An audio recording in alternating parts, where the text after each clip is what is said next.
There is someone you will thank after this presentation for your new shoes, and that man is Jan Ernst Matzeliger.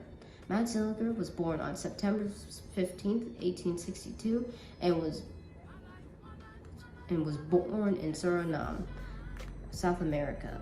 At the time of his birth, Jan's father was a Dutch engineer working for the government of Suriname. His father, Ernst Matzeliger, also owned and operated the colonial shipworks that had been in his family for 3 generations. His mother, Aletta, was of Suriname descent and worked at the same plantation his father operated. As a child, Jan showed great willingness and ability in repairing broken things when visiting his father's works. At the age of 19, he left Suriname and worked as a mechanic on an Indian merchant ship for several years, allowing him to travel the world before settling in Philadelphia, Pennsylvania. Jan spoke very little English upon arrival in Pennsylvania, but with his mechanical skills, he remained employed. He began to work with a local cobbler and began his interest in the shoe trade. His new interest would take him to Lynn, Pennsylvania, the capital of shoemaking at the time. He was a sewing machine operator and apprentice in the shoe factory. Special shoe sewers called lasters were held in high regard. The job of a laster was to sew the upper part of the shoe to the sole of the shoe. This allowed lasters to charge more money for their craftsmanship because their job was so important. This drove the prices of shoes to go up. Only 50 pairs of shoes could be made in a day. Jan studied English in his free time as well as the subjects of physics and the mechanical science. Jan often dreamt about inventing a machine that would sew the upper part of the shoe to the sole, a dream that would become a reality later.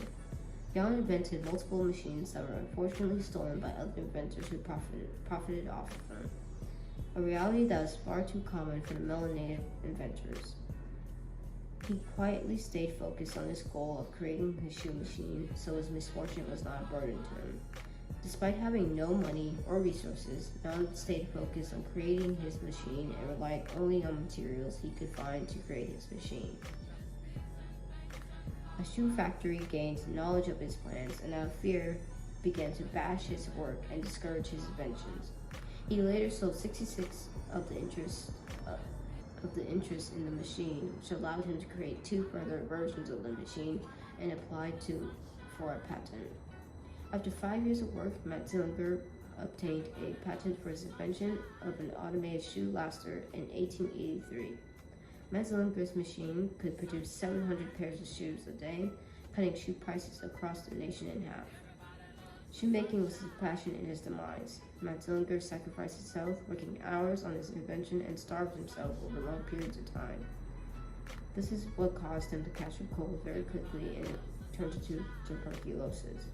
He passed away before he saw his invention success because he died on August of 1889, 3 weeks shy from his 37th birthday. While many do not know this man, his inventions were very impactful for the world. Learning about historical figures is important because it shows how creative and innovative our people are. So when you buy your next pair of shoes, please thank Jan Ernst Matzeliger, our ancestor, for this blessing he gave us. Ashe.